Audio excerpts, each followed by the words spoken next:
ثابت ہے۔ رسول اللہ صلی اللہ علیہ وسلم نے ارشاد فرمایا، کل مولود یولد علی الفطرہ فابواہ یہودانہ او ینصرانہ او یمجسانہ، کہ ہر بچہ فطرت پر پیدا ہوتا ہے، نیچر پر پیدا ہوتا ہے، شریف نیک عقائد کے لحاظ سے بھی اعمال کے لحاظ سے بھی، لیکن اس کے والدین اس کو یہودی بنا دیتے ہیں، عیسائی بنا دیتے ہیں، مجوسی بنا دیتے ہیں،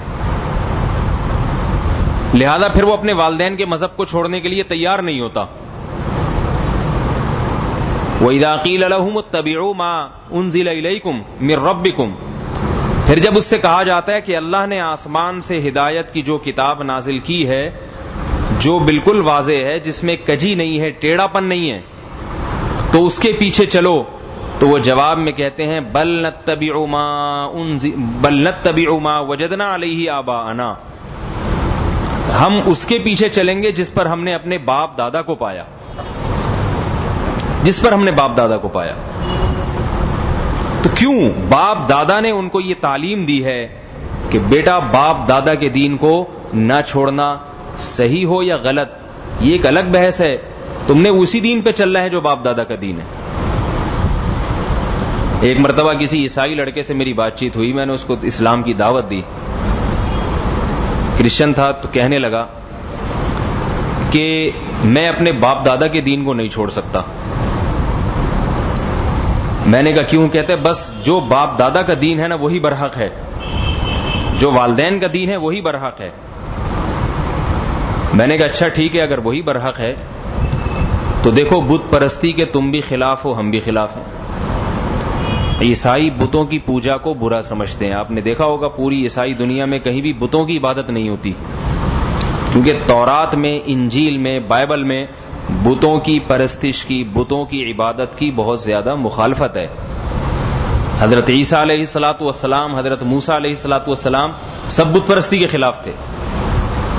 تو میں نے کہا پھر اگر کوئی ہندو گھرانے میں پیدا ہو کے کسی پتھر کے سامنے سر جھکاتا ہے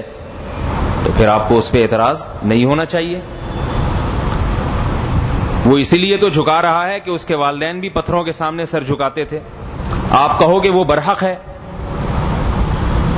اور اگر کہتے ہو کہ وہ برحق ہے تو یہ کیسے درست بات ہو سکتی ہے کہ خدا کے سامنے سر جھکانے والا بھی برحق اور اپنے ہاتھوں سے بنائی ہوئی مٹی کے بتوں کے سامنے، مٹی کے کھلونوں کے سامنے سر جھکانے والا بھی برحق؟ اس پہ تو عقل ماتم کرتی ہے ایسی باتوں پہ۔ تو معلوم یہ ہوا کہ بنیادی تعلیمات میں باپ دادا کو فالو کرنا یہ حق کی علامت اور پہچان نہیں ہے۔ اللہ کے رسول صلی اللہ علیہ وسلم نے فرمایا کہ بچہ فطرت پہ پیدا ہوتا ہے، فطرت، وہ توحید پر پیدا ہوتا ہے، اسے شرک سے نفرت ہے۔ اگر بچے کو دو ماحول بالکل برابر ملے، توحید والا بھی اور شرک والا بھی، تو وہ توحید کی طرف خود بخود مائل ہو جائے گا۔ لیکن ملتا ہی ایک ماحول ہے اس کو، باپ بھی کافر، باپ بھی بت پرست اور ماں بھی بت پرست، جب ایک ہی ماحول اسے ملے گا تو پھر وہ اس کے رجحان زیادہ شرک کی طرف ہو جاتا ہے، اگرچہ اس کا ضمیر اسے ملامت کرتا ہے کہ یہ غلط ہے،